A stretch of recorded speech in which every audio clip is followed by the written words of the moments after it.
Hey everyone, and welcome to the first edition of World Sports Daily. I'm Jim Williams, along with the prodigal Sean himself, Hey, Sean Miller. Sean, it's fun. You and I have talked about the opportunity of actually doing a show that talks about things that other people don't talk about. I mean, we're going to talk about NFL. We're going to talk about all the fun stuff that most of the people here in the United States were, concern themselves with. But we have so many people around the world who have other sports, from cricket to Aussie Rules Football to all kinds of fun stuff that you and I have been exposed to, and we want to broaden, that list and make sure that folks out there really know what the heck's going on, and bring on some people that normally they wouldn't hear from. yeah, it's a huge week as well. I mean, you spoke about cricket. Today, the Wednesday and Thursday morning is 3 a.m. here.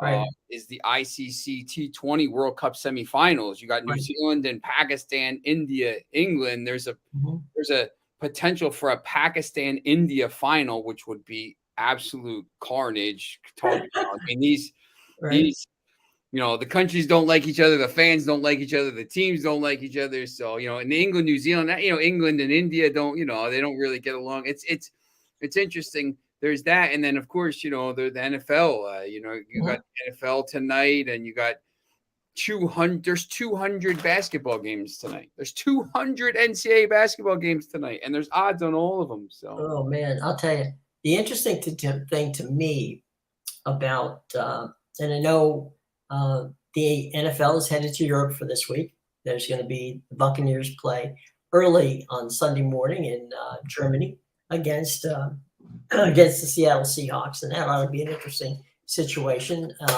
It took Tom Brady all but I guess 58 minutes and 27 seconds to finally get a touchdown on the board yesterday, but they got it on, they won.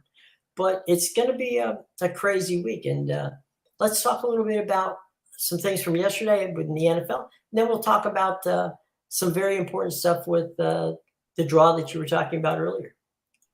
yeah, definitely. And, you look at some of these games from yesterday and the actual scores and the lines. The trying to bet these games it's tough. I mean, the Patriots beat the Colts 26-3. How about the Packers are an absolute disaster right now. Losing at home, scoring 9 points. Or sorry, losing on the road, scoring 9 points against Detroit. That's not very good. Well, look at you have Brady, Stafford, and Aaron Rodgers, the three guys who last were battling it out to get to the Super Bowl, and this year they're all sub 500 teams. Yeah, I mean it's pretty interesting. I mean, just going to show you we call them the standings here. If you watch, sometimes it's the table, but the Bills are 6-2, but they just lost to the Jets. All of a sudden, I think a lot of people weren't super high on the AFC East, but all four teams are over 500, which is, right. I mean, that division is, the Patriots all of a sudden now 5-4. The Ravens have a huge game tonight. I mean, the Ravens can open up a little bit of a lead on Cincinnati, but really open up a 3-game lead on Cleveland. Cleveland's that team in the AFC North where, you're just kind of waiting to see when Deshaun Watson's going to get back where they are. If they're around 500, is he going to give them that big boost to get back? Tennessee lost in overtime yesterday, but I don't, not the worst loss there. The Titans, are already two games ahead of everybody else in that division. The Colts are 3-5-1. The Jags, the AFC West. I thought Denver would be better. I thought Vegas would be better, but they're not. The Chargers game yesterday with the Atlanta Falcons, that was one of the craziest endings to a game that I've ever seen. I don't know if for those of you who didn't see it, what happened was the Chargers are driving for, what they were hoping would be a game-winning field goal. All right. So they're burning clock, right? So they're thinking, all right, let's have 2 runs, run the ball twice, get in a position, kick the field goal, get out of here. All right, because they're playing in the land. On the first of the 2 runs, the ball jarred loose. It's fumbled. A defensive lineman for the Falcons picks it up, runs about 10 yards. The ball is then punched out of his hands by an offensive lineman from the Chargers. It's recovered by a member of the Chargers. So in one possession, they went, and the official was kind of funny because he stood up there and he said, well, okay, the offensive team fumbled the ball. The defensive team recovered it. The offensive team recovered the recovery of the defensive team's fumble.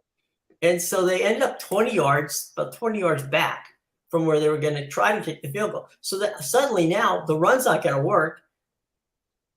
So Justin Herbert throws a pass. It's an out. He gets the guy out literally about a yard, in that same area, about a yard away. They kick the field goal and they still win.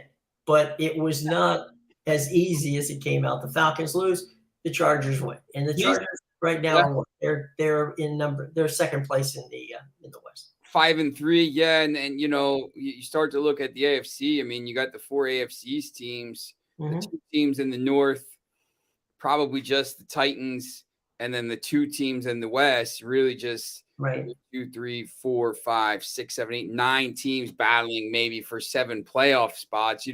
It's early, maybe the Browns get back in and whatever, but it is early. And then the NFC, like you said, I mean, these. The Eagles, the NFC East is even the Commanders played well yesterday. But the Eagles, the Cowboys, the Giants, 6-2, 6-2, 8-0. The Packers I think that Packers are done. The Vikings are 7-1. They're 4 games ahead now. The Bucks, that division is absolute dumpster fire. The Bucks are 4-5, leading the division. No team over 500. The Panthers probably think they're still in it at this point. At 2-7, and the AFC West, the Seattle, who everyone thought was going to finish in last, is in first. The 49ers are hanging in there, and the Rams have been terrible, and the Cardinals have been terrible. Right. So it's still a miss. One other thing, the big news in this area, of course, in the Washington area, is that Daniel Snyder looks as if he is going to sell the Washington Commanders, and the price that it looks like they're going to command is a pretty impressive one. It looks like Jeff Bezos and Jay-Z are ready to pony up $6 billion for the Commanders, which would make it the highest price ever paid for a professional sports franchise, breaking, of course, as you know, the record that was set recently in the sale of the Premier League team, which Chelsea. What was that, 4.6? Yeah. I feel like Bezos' money is probably going to be the majority. I don't know if Jay-Z has $3 billion to throw up there, but he's going to be. I mean, look, Jay-Z's been involved in sports, and Bezos is obviously Amazon and Blue the airspace thing. I mean, there's so it'd be a different, obviously a new start for them after it's just kind of been a mess for so long. But Jay-Z's the guy who brings on the star power. Yes. Yeah. So you're right. It's probably going to be, the majority would be Jeff Bezos' money. But Jay-Z with Rock Nation represents a number of professional athletes, as well as a number of top name talent with regard to the entertainment field. So that in itself becomes very interesting in how you package the Commanders, and it's hard to say that Jay-Z hasn't been good at marketing, and so I would think that a combination of a Jeff Bezos and a Jay-Z would be pretty impressive. Now, that just because the bid or the potential bid is out there doesn't mean that that's a done deal. And I've seen Byron Allen, who has done quite well for himself. He sold the Weather Channel, and he's done some very good things too. So there's money out there. My understanding is there's as many as 5, potentially 6 different groups that are going to be involved. I don't know if you remember when the Clippers were sold back when Sterling had his problems, and Ballmer bought them. That was he paid $2 billion for the Clips, and the league had set a 1.6 million, 1.6 billion figure for it, and he just blew everybody out of the water and paid 2 to get it. That may be where Jeff Bezos and Jay-Z go, is if the number's at a certain level, then maybe they just go ahead and blow it away. Who knows? It's interesting, but it is very possible that by this year, this time next year, an entirely different, bless you, entirely different ownership group of the Commanders. I need Jay-Z and Jeff Bezos to buy Manchester United before they Liverpool. I don't know if you saw today, Liverpool was John Henry said he's putting up Liverpool for a minority share. I think he wants to keep the majority ownership. But so that's always interesting, because if a team, I don't know how much money a person wants to put into an organization if they don't have total say on how it's run. So I always think that's interesting, and some of the stuff that I know, like the Glazers are trying to do the same thing, bring somebody in as a minority owner as well, and kind of boost the coffers as it is. So maybe they can go and do that as well. That would be awesome for me and for the Glazers and for everybody else. That would be so. That would be good. Just don't buy Liverpool. I'm begging you. Andy Zemblis, who is there's 2 sports economists in this country who are highly recommended. There's Andy Zemblis at Smith College in Boston, and there's Danny Reagan, who is the sports economist at the University of San Francisco. And eventually, over the next few months, we'll have both of them on at different times. But Andy Zemblis, I was asked about, why do people buy franchises, sports franchises? And he said there's 2 reasons. One, they're either a vanity thing, it's an ego thing, or 2, they really are a fan of the sport.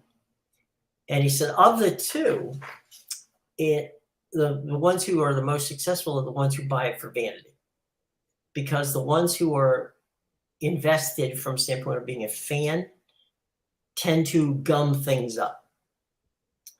And you would think the opposite, right? But his thing is that they are basically so want to be hands-on that they sometimes put themselves in very untenuous positions. It's interesting because Todd Bowley, obviously the Dodgers owner, who just bought Chelsea for that record price, has already kind of started to, and the last owner, Roman Abramovich, they forced to sell. He was pretty much, he wanted to win, and he was backed by, billions and billions of dollars. You see Todd Bowley he was in for about a week and fired the manager, and who had won the Champions League, by the way, in 2021, about 12 months earlier. So it seems like he's very hands-on about the players he wants to get. It's a little bit, different. So yeah, you definitely do see that. So, and it feels a little, it's interesting with the NFL, because it's not like the Premier League or these teams in Europe, because, there's a salary cap. You can't just go out and buy every player. Right. And make it a super team, because there, you have restrictions. It's the same reason the NBA can't do that or whatever. But, then you look at like what Manchester City and Newcastle and PSG and Bayern are doing and stuff. And it's, Bayern's won the league 11 years in a row. It's very interesting. Well, the thing too is that in the National Football League, and to an extent, the NBA and Major League Baseball, everywhere where you have some sort, and Major League Baseball doesn't have a salary cap, but they have their own version of the salary cap, which is the penalty of luxury tax, and that is that the more you spend on quote unquote stars, you have a 53-man roster in the NFL, and then you've got your for lack of a better way of putting it, I mean, it's your practice squad. And with that, you're sitting there going, if you spend X amount of your budget, right, on 5, 6, 8, 10 players, that limits what you can spend on the rest, which then kind of dilutes the talent that, of the depth of the team. So a lot of people don't realize that there's quite a bit of money spent in deferred money, so that the cost of my stars, if I can get them to accept that money later down the line, like an annuity, they may be getting paid 10, 15 years after they've retired, because they've spread the money out. There's some, in Philly, I know that a lot of the Philly people are fans of the Phillies who played in the series. The irony was that the Houston Astros had a far smaller payroll than the Phillies. That's right. And Bryce, all of his money is not deferred. So there's the nut right off the top of Bryce's cash. And they signed a big deal with, let's see, who are they? Well, Zach Wheeler's wasn't that big. JT Realmuto's contract was pretty good stuff. So you can end up like San Diego has $500 million tied up in their third baseman and their shortstop. So, how else can you go? You got 23 other players to put out there. Yeah. And, I think the interesting thing about baseball, obviously, too, like you said, Houston's been, won 2 World Series now. Right. And Philly had EJ. Yes, Philly, first team in the history of ever to lose 2 major championships on the same day. The Union lost in penalty. The Union were up 3-2 in the 126th minute and lost somehow in 9 minutes of injury time. They gave up a goal to Gareth Bale and then lost on penalty kicks. And then obviously the Phillies, the series was over, I think, in they hit all those home runs. They got no hit the next night, and that was the turning point. The next game they had to win. They lost that. As soon as they lost that game, I thought it was going to be easy 6. But yeah, the Astros, I think, are a better team. But once again, the Phillies did spend more money, and the Padres, and the Dodgers, the National League. It's interesting because they're spending a lot of money. But well, you just touched on the Premier League, right? And other leagues in Europe where they spend, a tremendous amount of cash, and they don't have salary caps in that regard. Right. And so, how do you think that? Let's do a parallel real quick. What would it be like if there was a salary cap in, say, the Premier League? I think it would be a lot different. I mean, I'm just going to share the screen here, and this is Champions League draw was today. Okay. So here's the odds to win the competition: Manchester City plus 175, Bayern Munich plus 700, Liverpool plus 900, PSG plus 900, Napoli 1200, Real Madrid, Chelsea, right? And then you got Tottenham, Benfica, Inter, AC Milan, Borussia Dortmund, Porto. Smaller teams from smaller leagues. Leipzig is, pretty big, but Bruges from Belgium. These teams, oil money. Bayern Munich, Liverpool, oil money. Napoli, Real Madrid, biggest team in the world. Chelsea, the teams that are favored to win here, it's not by surprise. I mean, this Benfica team is pretty good. Benfica just beat PSG in the group. I mean, they won the group, and they're all the way back here. And Benfica has a pretty decent draw. They play Club Brugge. So, but the teams that are the big mega money teams are the ones that are going to be the thing with the Premier League. I think when you look at the table, you know, Arsenal's owned by the Crankies, right? Manchester City's oil, Newcastle United, obviously Saudi development fund, Tottenham, Manchester United, just the biggest team in the world, Chelsea, Liverpool. But you know, I think what you do see in the Premier League, because there's so much money and TV money, you get a chance to see some of these other teams here, like Crystal Palace or Fulham this year, Brighton and Hove. You know, Brighton's a tiny, you know, it's a tiny club, but they're able to compete with this because they get, you know, every year, you know, 160, 170 million pounds of TV money. So they can go out and spend some money. So yeah, I think that's the one thing. Preb will never have a salary cap. It's gone too far now to change. Yeah, Foxy, I think it probably won't. Maybe the Super League might, you know, if they go to this European Super League and they have those 20 teams in and they just say, listen, here's the deal. You know, you're not going to be allowed to spend $1 trillion on players. There's going to be you're going to be able to spend this amount. I think maybe that happens. Or if these teams go to the Super League, maybe, you know, Newcastle, and Fox is a Newcastle fan, so I guess we'll include Newcastle in the Super League since, you know, they're the richest team in the world. Maybe if those teams do go, if you pick up the top 6 teams here and take them, you know, does the rest of the Premier League then get a salary cap to be able to compete with some of these other, you know, things that maybe you do that. So, but I think it might be, it'd be interesting. I wouldn't, you know, I'm a Manchester United fan. So like, you know, our scouting department is terrible, but like, you know, for a team like Brighton or a team, you know, like Palace, who brings these good players in every once in a while, you know, that it would be interesting to see, because I think they would be able to compete with some of these other teams. So, well, don't you think that in many regards that the part of the charm, I guess you would say, of the league, or something certainly to me, part of the interesting aspect is that I kind of like the idea that you could be relegated. I mean, it forces you to do something.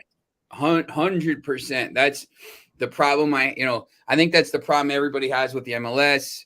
Like, you know, it's just, it doesn't matter. Like, if you finish last, you know, it doesn't matter. You just go again next week. Can't see the Super League ever happening for Newcastle. Fans won't allow it. Maybe the Saudis make their own league or something to compete with the Super League.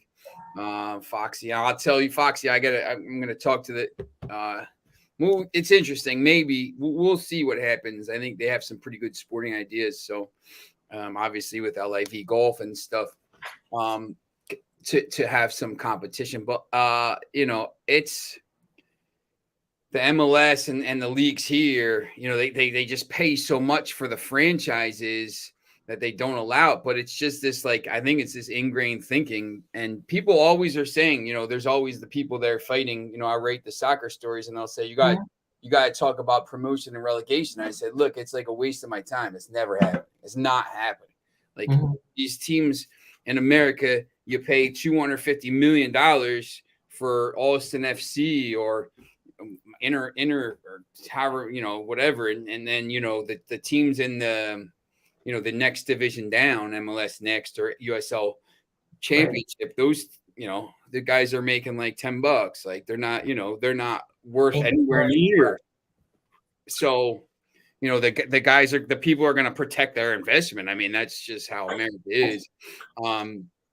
And, you know, the other sports, like I don't, you couldn't, like NBA, like there's not really a minor, there's that G League, but it's not really, you know. Well, no, the G League is basically, you know, the same as baseball's AAA farm system. So it's not, they're not, you know, they're owned by the teams, which would be counterproductive. But the MLS in many ways is based on the way they put themselves together, is based in large part on the Bundesliga. They went to school on the Bundesliga. Yep. And, you know, there's not a relegation is not something. Relegation is something that I don't think the U.S. sports fan would quite get. And I think that would be a problem for them, is that, especially because in this country, so many of the stadiums are built with, money from the city. So if, each city builds a stadium for $200 million or $300 million, and they turn around and the team is relegated, Yeah, that's not going to happen. They're gonna raise bloody hell. Yeah, they'll repossess the stadium. I mean, they'll go bankrupt. It's just not really going to happen. And they always say, "Hey, you rate all these Premier League. You're a fan of Manchester United. You got to support them." I'm like, look, it's a good idea, but it's just not going to happen. So like, why would I waste my time like arguing about it? And there's people that like constantly. It's just like it's like their whole life. And I'm like, listen, you're like, it's like saying, it's like trying to fight for like the sky to be red or the sky to be like, it's like, no, it's blue. Like, it's like, it's not going to happen. Yeah. So, like, what's the point?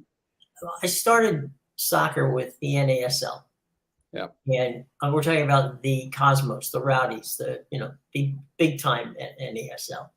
Back when Pele and Giorgio Canaglia and Rodney Marsh and all the guys played.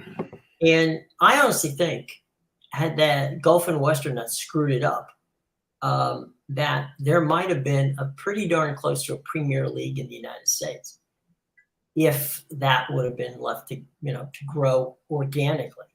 But unfortunately, that's not, the country doesn't have the patience to let that happen. And so they got crazy, and Gulf and Western tanked the Cosmos, and then that kind of tanked, the league. But that in the 70s and the early 80s, the NASL was a pretty impressive league to watch. In large part, they were attracting players from all over the different countries. And, were they the top players? No, but they certainly weren't bad. I mean, Johan Cruyff wasn't at the end of his career when he played here. Best. Same thing. Georgie Best. Yeah, there's good players. Yep. Georgie Best. As my good friend Ray Hudson likes to say, the one-eyed goalkeeper, George, was Gordon Banks. Remember Gordon? Yeah, of course. Yeah, for the Fort Lauderdale Strikers. It was like Hudson said, I used to have to play to the right side. I said, why? Because he couldn't see out of his right eye. But, the other thing is that the NASL had characters. And I think that is what we miss here with the MLS. There's players, but they're not, maybe I'm wrong. And I'd like to hear from you guys and from the fans. Are there guys in the league that you can say, get around and say, this guy's a great dude. I really want to watch him play. Yeah, the last night on the Smithsonian Channel, they had the rise of the Premier League, and they did the first season. And Manchester United bought Eric Cantona, who's like, he was like, he's the guy like painting and kicking the hooligan, and like there's just so much stuff. I mean the Premier League now, Erling Haaland, who's just a robot. Like he's just like, he's a freak. And then you see some of these teams. There's different. I think it's a little bit different now, like from like the 90s and 2000s, just because it's like such a big business and these guys are making so much money. But if Messi comes here to enter Miami, that could be that'd be pretty big, obviously. But he's also 37, 38 years old or whatever, 36. I mean, he's still viable, but he plays for PSG, obviously, and he has PSG as one of the the favorites to win the Champions League. But whether or not, what benefit does Messi get for playing for Beckham? Why, if I'm Messi, I would want partial ownership of the team. That's the thing. I mean, Messi has an opportunity here to go play for. He's got Manchester City chasing him and playing the Premier League, which would the biggest league in the world. He's Right. he's already at PSG. They want to re-sign him. He's biggest biggest team in the world. They win everything. They're always fighting for the Champions League. He's got Barcelona chasing him, and that project's a mess. But they want him back, to spearhead that. And then you got Inter. So Inter, I don't know. I mean, you'd pay him. I mean, he's got family here, but if he thinks he could play at a high level or a decent level for a year, another year or two, I mean, you got to go to. You can't. I just don't think you come to Inter Miami. I know maybe he wants to just chill out or something like this, but look at how much money Messi makes just off the merch. I mean, he's still making money off of Barcelona jerseys. Yeah, he's making probably between $80 and $100 million a year. Like, he doesn't really need the money. I maybe he just comes over here. To me, if I'm Messi, right? Why do I want to go someplace and make Beckham look good? Hey. I mean, there's ego involved here. Yeah, it's just maybe maybe they're trying to make him the face of the MLS ahead of the World Cup, which would be interesting. But still, like, I don't know. I mean, if it was me, I obviously wouldn't go to Manchester City because I don't like them. But if it was me and I'm trying to choose between these clubs and I don't know. I mean, why wouldn't you stay at PSG? That's not a bad place. Yeah, clearly. I mean, that's what I would do. I mean, I'd stay at PSG. I mean, you got if Mbappe leaves, you got Neymar. You're going to get somebody else. Right. It's clearly a huge sporting project. You live in Paris, not such a bad place. Yeah, it's I don't know. Hell, if you can go visit Roger Federer and live in Monaco and still be exactly 2 hours away from playing in Paris. Yep. And so just before I think we only have about 200 basketball games today to get through. What are some of the top basketball games today? Some of the top games today are, let's take a look. I know Villanova's playing LaSalle at home at 6:30. I'm going to go on by the book in Washington, D.C. and talk a little bit about some of those games down there. I know because Maryland plays, Towson's playing Albany at home. The Columbia, my guys are playing at Rutgers, 20-point underdog there. Terrible. There's not a lot of great games today. I looked at this Duke-Jacksonville game. I thought, Duke with a new coach here, and because we sent my guy Hubert Davis in North Carolina, sent them into retirement. So there was a time when Jacksonville had a fantastic basketball team. Early 70s, they're playing against UCLA. Yeah, they played the national championship. Yeah. With Joe, Joe Williams was the coach. He had that white suit that he used to wear. What's it? You're in Philly. What's it like a Villanova school without Jay Wright? Yeah, I don't know. I mean, it's going to be interesting. What's going to happen here with this team? I don't know. It's. And Bill Self is what, 3-game suspension? He won't be able to. Who's the Villanova coach now? I don't know. I was his assistant of Jay Wright's. I forget. It's okay. Anybody in the audience give us a Jay Wright? Yeah. Look, I think that's an interesting game because same thing with the Duke Jacksonville game. Jacksonville's Tobias, MLS owners have invested too much money that the risk of relegation scares them. No relegation equals guaranteed money. Yeah, 100%, Tobias. 100%. Yeah. Oh, you're right, Tobias.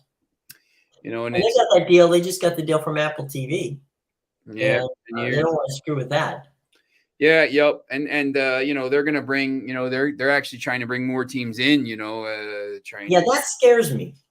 The more you're starting to dilute stuff again. That was a mistake that was made by, was it the MLS first when they first started out? Because they had to contract 3 or 4 teams. Yep. They're bringing in Sacramento Republic and St. Louis. So I know St. Louis comes in next year. Sacramento and St. Louis come in. So now they're on, however, Sacramento's edition was put on indefinite hold. So maybe St. Louis is only the one coming in. But yeah, you see like these teams that are coming in. Well, St. Louis is a really good soccer city. Yeah, 200 million entrance fee and $325 million entrance fee. Guess what? If you're paying $200 million to just join the club, first of all, you're making a ton of money. Second of all, you're not paying $300 million to go lose $800 million. You're paying $300 million to make more, and you're not putting your investment at risk. So it's not happening. Mm-hmm. What's the deal with regard to? I heard that there was a possibility that they would either look at the possibility of relocating or selling Columbus. I think they were going to do it, but maybe they didn't. Maybe I forget if they sold the club or I don't think they haven't sold it yet. But I think that the ownership in Columbus is soured. They wanted a new stadium. They weren't going to get it. Yes. And as we all know, when owners don't get new stadiums, first thing they start talking about is moving. By the way, that was what happened in Oakland with the Athletics in 1975. And since 1975, they've been rumored to move just about every 2 or 3 years. It might happen this time. I don't know. But at the end of the day, they're still there. Baseball is a lot tougher to move franchises than other sports because of because of their limited situation with the deal that they have with the United States government. So they can't move in. There are now cities saying, if you move a team, and as we said before, the city built you a stadium, then whoever, look at how Kroenke had to end the league. The NFL had to pony up to pay St. Louis a fee, that was in almost $500 million for moving to LA without any potentially good reason. Yep. Yeah. So your team down in your neck of the woods, Maryland, playing at home tonight against Niagara. I thought that was an interesting game. Yeah, that's one of the games targeted. That's one of those. If I were Maryland, I wouldn't want to play Niagara first. Niagara always has just, they're not a deep team, but Niagara's always a very competitive team. Yep. Yeah, I think it's, you're playing those MAC teams early on. Mm-hmm. And Maryland wasn't very good last year, 15 and 17. But they cost Turgeon his job. Yeah. Yep. Yeah. Yep. But I think they got some decent players coming in. Mm-hmm. It's an interesting game. Who's your top 5 or 10? I mean, in no particular order. But North Carolina won. I'm sorry. North Carolina won. That would be my pick. I'm a North Carolina fan, so it's a little biased. But North Carolina won, Gonzaga 2, and then it's a little bit. I think you got to say maybe Kansas is in there somewhere. Mm-hmm. Houston, Kentucky. I would probably say like North Carolina, Gonzaga. Mm-hmm. I know everyone likes Houston. I'd probably put Kentucky ahead of them just because of Shipway's back. He's not playing tonight, but he's back. Houston just plays they're going to win a ton of games just because you can't score against them. You just in the regular season at some point in the NCAA tournament, the reason they haven't won anything, and they got to the Final Four, but 2 years ago, and the Elite Eight last year. But it's tough, you have to be able to score in the NCAA tournament. And then either Kansas or Baylor. I know Baylor. I think the line today in that game was like 35, and they won 117-53. They absolutely annihilated Mississippi Valley State today.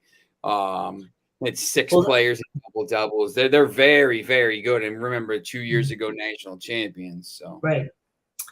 I've been Baylor's impressive. I wouldn't. I wouldn't sleep on UCLA's got a good basketball team this year. Yeah. You know, they kind of like are flying in under the radar. Yep. But UCLA looking good out there. USC actually had a pretty decent season last year until they got hurt. Yeah. Hurt. Yeah. UCLA has been, this is like the third year in a row, really, because they went to the Final Four as like that 10 or 11 seed, and then they kind of came in highly rated. Right. I know Creighton is top 10 coming in. Arkansas got to the Elite Eight last year, so they're one of those teams. But, you know, it's like TCU, who's good in football and basketball now. The Big 12 is really good. You know, the SEC has some good teams. The ACC, I think, is really top heavy. North Carolina. And Duke, obviously, Duke had to rebuild with all the freshmen, which they do every year. And then they go into the pros. And then really, other than that, Virginia. But you know, it's usually they're very top heavy. I know Florida State, they're always pretty good. Leonard Hamilton, yeah. Yep. And the Big Ten is I think the Big Ten's probably got more parity than it has in many years. Yeah, I mean, you don't. There's no one in the top 10 of the rankings here, but you know, then you got Indiana at 13, Michigan 22, Illinois 23. I mean, the last 2 or 3 years ago, I mean, you had you looked at the top 10 and it was 5 Big Ten teams. I mean, they're like 2, 3, 5, 6, and 10 or something like that. I mean, but they beat up on, Purdue, obviously. They just beat up Michigan State. They just beat up on each other. I know Rutgers is actually going to be pretty good after going to the tournament. You know, when you start to look at the teams that got other votes, you have Purdue, Michigan State, Ohio State, Iowa, Rutgers, all in that. So you got those 5 teams there as well. So, yeah, I think, the thing about basketball, college basketball, that's tough is, no one really even pays attention to it until, I actually like the early season. I like the Thanksgiving tournaments because you play. I used to stay up and watch the Great Alaskan Shootout when they played there. I used to love when North Carolina played at night. Staying up, those Wednesdays we were always out for Thanksgiving the night before Thanksgiving. And North Carolina is playing in that thing next week. They're playing in Portland, and then they'll play the winner of somebody. It's usually people don't start to pay attention to it until like the regular season for football, January, and then you get to the conference games, and then obviously once the Super Bowl happens, everybody's whole attention turns to basketball, and you're like, wait a second, how is Creighton? Where'd this come from? Like this. The other thing that we've seen over the last couple decades, actually, is the influx of international players that are coming and playing in college basketball. I mean, certainly Gonzaga's done really well. I mean, they've pulled some Australians coming over to play for them. I mean, there's a lot of different. Georgetown used to have a lot of Nigerian and Ghana and East African, North African teams, players that would come and play for their teams. So we're getting an international flavor in college basketball. I think that's always a good thing as well. Yeah, definitely. Yep. And I'm a huge, and North Carolina plays at 9. North Carolina and Gonzaga both play at 9 tonight. I'm a huge, obviously, I don't know if you can see. Is that the one in Vegas? Is where they're playing? Is that? North Carolina's playing at home. I think Gonzaga. That must be next week or so. Yeah, next week they're playing out there. They're playing in a Nike thing, and then they're playing in another tournament, I think, over Thanksgiving. But there's a Vegas tournament where 4 really good basketball teams can play. Yeah, and North Carolina is playing up in New York against Ohio State on December 17th. I think is part of that thing. It's interesting because now with ESPN Plus, I mean, and the ACC network, you can watch it. The whole, I have Sirius XM radio. Right. I've had it since 2006. The reason I got it, I don't remember what year it started. It was right around then. The reason I got it is because you couldn't watch these games, the North Carolina games, but every game was on the It's all right. it was on the Sirius. So like I would sit there and watch the, I would have my computer and see the score, and then I would listen to the game. I remember listening to the in the NCAA tournament in like 07 before, because I went to see them play in the Marylands. They ended up losing into Georgetown, and then in 08 they went to the Final Four, and then 09 they won the title. But yeah, it's I don't really kind of stop what I'm doing to like Thursday. Like I'm not. I have Manchester United plays at 3. I'm watching the game. Like when Manchester United plays, I watch the game, even if I'm working or if something. I have my iPad with me. Like when North Carolina plays in a game, I try to watch it as much as I can. It's when they're not as good, it's whatever. But when they're good, I do try to watch them. So I used to have West Durham on the call. Yeah. Yep. Yeah. When I went to the Final Four in San Antonio, they were giving out this new national championship or National Player of the Year award, and the Coach of the Year. It was Bruce Pearl from Tennessee and Tyler Hansbrough. And I was walking around with like they're like, hey, we're giving out this new award. Would you like to come to it? And I was like, who's Tyler Hansbrough? I'm like, I'm in a North Carolina. I'll show you the picture tomorrow. Like, I'm like, yeah, what do you think? There was like nobody there. It was like me and like whatever. And like I was talking to Bruce Pearl and Tyler Hansbrough, and like nobody came to this thing. And it ended up being one of these, like now it's probably a big award. But like at the time, it like nobody really knew what it was. And they're like, hey, do you want to come to this? So, yeah, of course. Sure, why not? Yeah. You're talking about the that Final Four. I actually have the jacket. It's a combination suede and leather jacket that has the insignia on it from the Final Four that year. Nice. So I wear that's my baseball jacket. I wear it everywhere because it's warm, and B, you can beat it up and it still looks fine. So there you go. Fashion tip. Anyway, the point that Foxy was bringing up, I got to tell you, Foxy, they're St. Louis fans, okay, are probably some of the best fans. Certainly, I'll put it this way: they are the best baseball fans in all of sports because they're knowledgeable and they're polite, and they give respect to both sides of it all. I did not like seeing them lose either of their football teams. The Cardinals, of course, because of Bidwell, and that's just Bidwell being Bidwell. The family, just don't even get me started on the Bidwell family. And then Stan Kroenke taking them and moving them to LA. That was just, there's nothing you can say.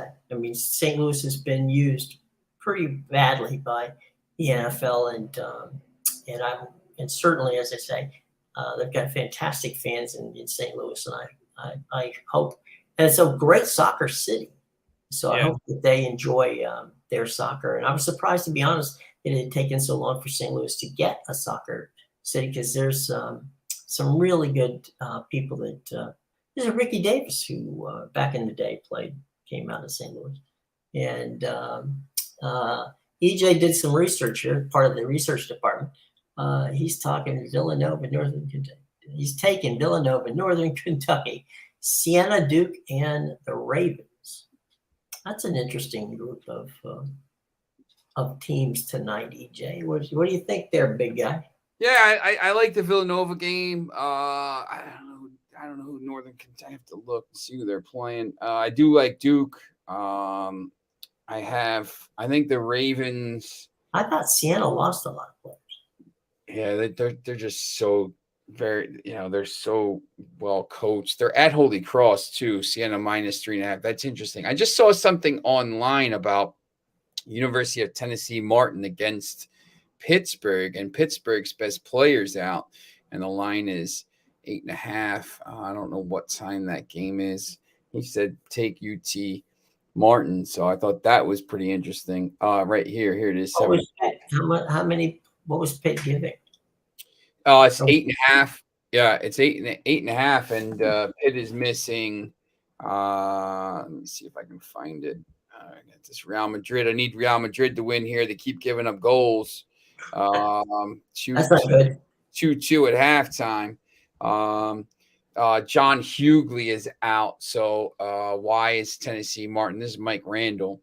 Why is Tennessee Martin a 8.5 point underdog against Pittsburgh team without John Hughley? So I think maybe, EJ, if you like that game, that could be interesting. I don't love taking underdogs, but when I'm looking at these games here, I'm trying to target teams I think they're going to win big. I like North Carolina. I think they win big tonight. Gonzaga probably wins big, but when you look at Gonzaga and these games, I do like everybody's on the Saints, which means I take the Ravens. How much is the Saints giving? I mean, the Ravens giving 1.5 in New Orleans. But yeah. Total points by Gonzaga is over 94.5. That's a pretty good play, I think. And then total points in the North Carolina game, which is going to be around there. I think they're going to absolutely annihilate. The Ravens need this game, number one. Number two, they play close games. I mean, they just play ridiculously close games. And yes. I don't know why, but it seems like every time they play, it's like a 3 or 4 point game. I'll say that, and of course tonight they'll beat the Saints by 30. But that just seems to be the way they're playing. I mean, I'm sure that Harbaugh would rather they not play close games. It's not doing much for his constitution these days. But yeah, absolutely, they do play close games. I don't see. I mean, the Saints are a wreck. Yeah, it's Andy Dalton. Yeah, I don't know. I don't really like the game to be. I like the. I think is Kamara playing? He might. I like the Ravens over 23.5 points. He likes this Northern Kentucky game. Northern Kentucky is basically a 1 point favorite at home against Kent State. I think that's interesting. I do. So EJ, I like North Carolina here at 87.5 score over. I think North Carolina puts up 90 tonight. I just watched them play the other day. They scored 100 and some points against somebody in a scrimmage. They just want to push. So that would be probably Alvin. Oh, it just said Alvin Kamara anytime touchdown. So I guess he's playing. I guess so. I was just looking myself. It says here, Fantasy Tracker says that Kamara is a good play. Yeah. So, all right. Well, I don't like the, I don't know. I mean, I think the Ravens, like you said, need the game. I would just, I would probably take the Ravens, to be honest. But yeah, I mean, it's only 1.5. So I would take the money line, but yeah.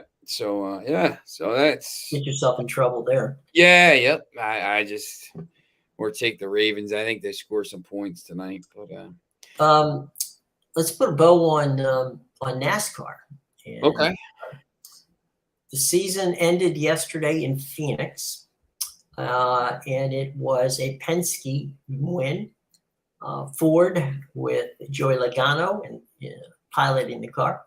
Good year for Penske. Penske won the championship in IndyCar, and he won the championship in NASCAR, and he also did well in IMSA, which of course is the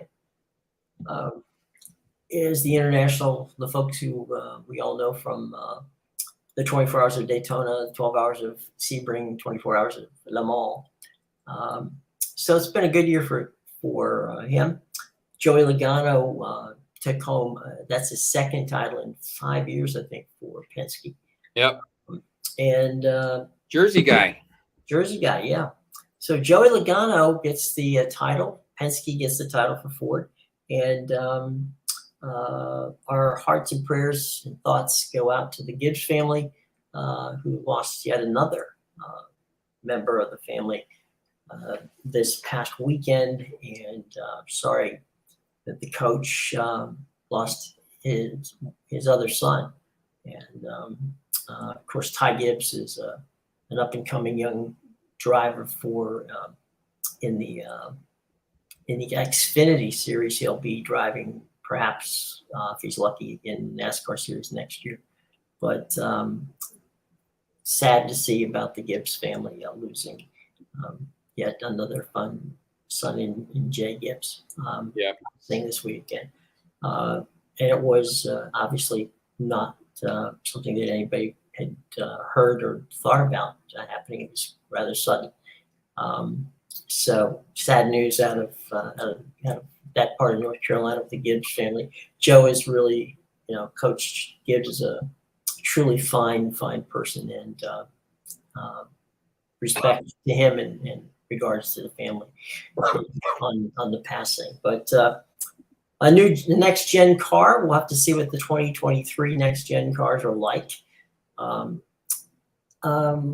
gave out, I want to say this too. If you were watching before, I gave out Red Bull to win the Constructors Championship. They won their first one in a long time this year.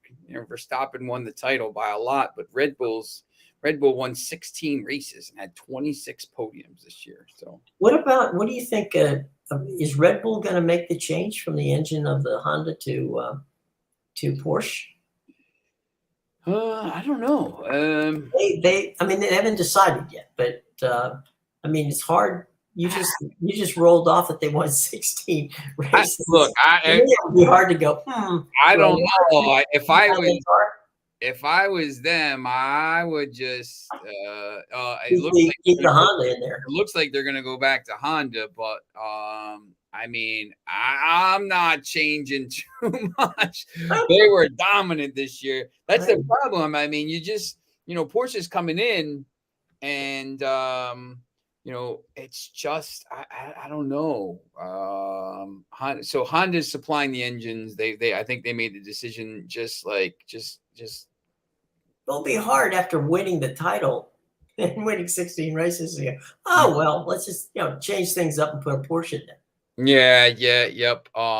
They said more importantly, while Porsche's modus operandi was proving to be too intrusive, its relationship with Honda was like. So I guess Porsche wanted too much control, maybe, or something like this. Well, I assume that they could get it somewhere else, but not at Red Bull.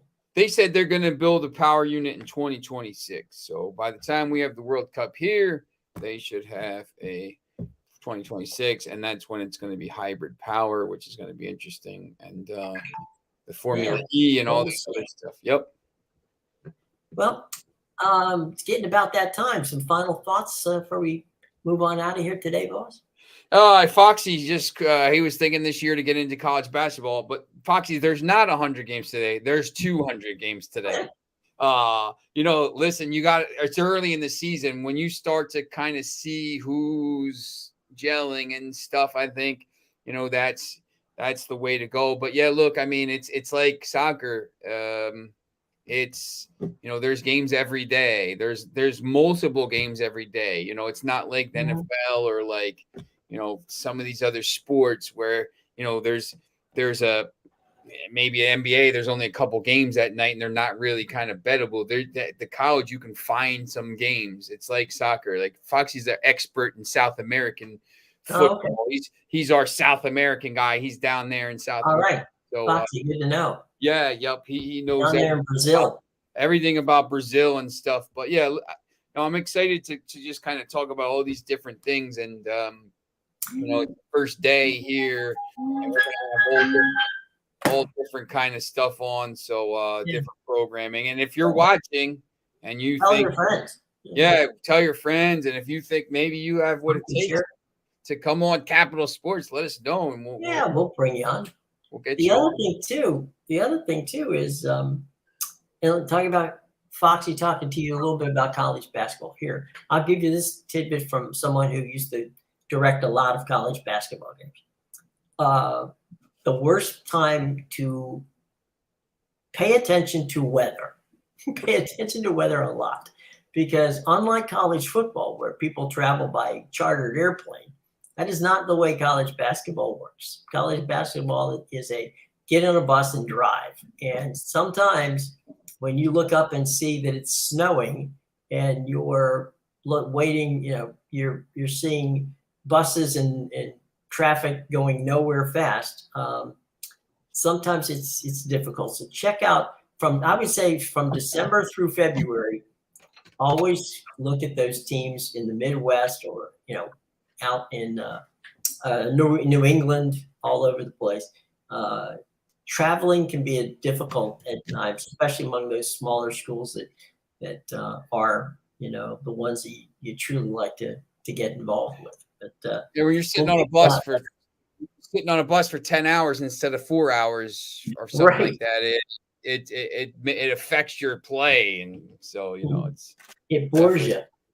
Gets you messed up. But looking forward to seeing you all tomorrow, and we're gonna have a lot of fun. And as Sean says, we always want to hear from people about all different types of sports. So you got some sports you want to talk about? Let us know. Yeah, if you're an expert in the cricket, please let us know, because I'm trying to figure out where to go with those games. So we've got I've got some friends who are from Barbados, and the Barbados folks love cricket and they know their cricket. So we'll see if we can pull somebody from there, or if you and I know a lot of people over in the UK. Maybe we can grab. Maybe I'll call Joe Hammond and see if he can pull us somebody over to talk about that. So we'll go from there. All right.